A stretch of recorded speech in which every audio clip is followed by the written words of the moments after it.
ఈ మధ్య పేపర్‌లో ఎక్కడ చూసినా ఈ వార్తలేనండి. ఆత్మహత్యలు, హత్యలు ఇవి ఇలాంటివి.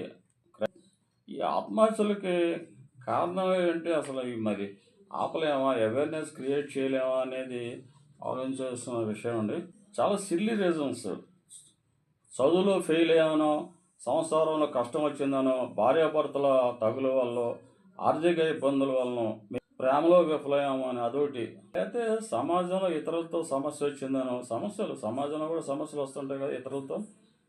లేదా తల్లిదండ్రులు, టీచర్లు మందలించారనో, ఇంకా సిల్లి ఏంటంటే అడిగింది కొనివ్వలేదనో, ఇలాగా ఇలాంటి రీజన్స్ తోటి అనేక కారణాలతో క్షణిక ఆవేశంలో ఆత్మహత్య చేసుకోవడం మరి పిరికితనం కదండి.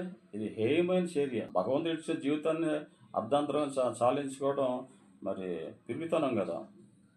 చచ్చి ఏం సాధిస్తారండి?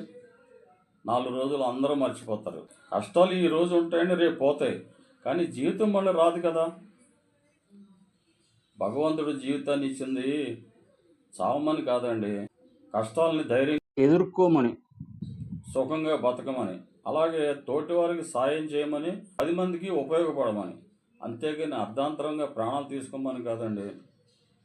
నువ్వు పోతావు సరే, మరి నిన్ను కన్న తల్లిదండ్రులు, నువ్వు కట్టుకున్న భార్య, నువ్వు కన్న పిల్లలు ఏమైపోవాలి? ఏమైపోతారు? కొంచెం ఆలోచించాలి కదా పాపం వాళ్ళ గురించి. ఆత్మహత్య చేసుకోవాలన్న ఆలోచన వచ్చినప్పుడు కొంచెం ఆలోచించండి. కొంచెం వాయిదా వేసుకోండి, నిర్ణయం వాయిదా వేసుకోండి. ఈ మీ వాళ్ళ గురించి, మీ కుటుంబ సభ్యుల గురించి ఆలోచించండి.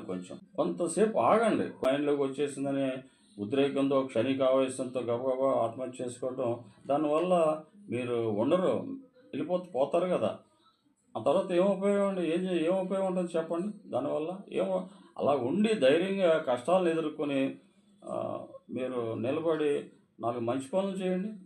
భగవంతుడు సంతోషిస్తాడు, అందరూ మిమ్మల్ని అభినందిస్తారు. మీకు కూడా కొత్త జీవితం వస్తుంది, ధైర్యం వస్తుంది.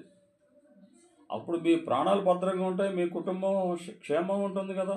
అవునా కాదా? మరి ఆలోచించండి, ఒకసారి ఆలోచించండి ఈ విషయాలన్నీ. మరి ఈ విషయాలు నచ్చితే ఈ వీడియో లైక్ చేసి 10 మందికి షేర్ చేయండి. కనీసం అవేర్నెస్ కోసం 10 మందికి అవేర్నెస్ వస్తుంది కదా.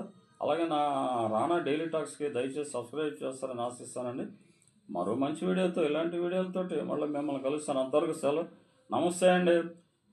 సర్వే జనా సుఖినో భవంతు.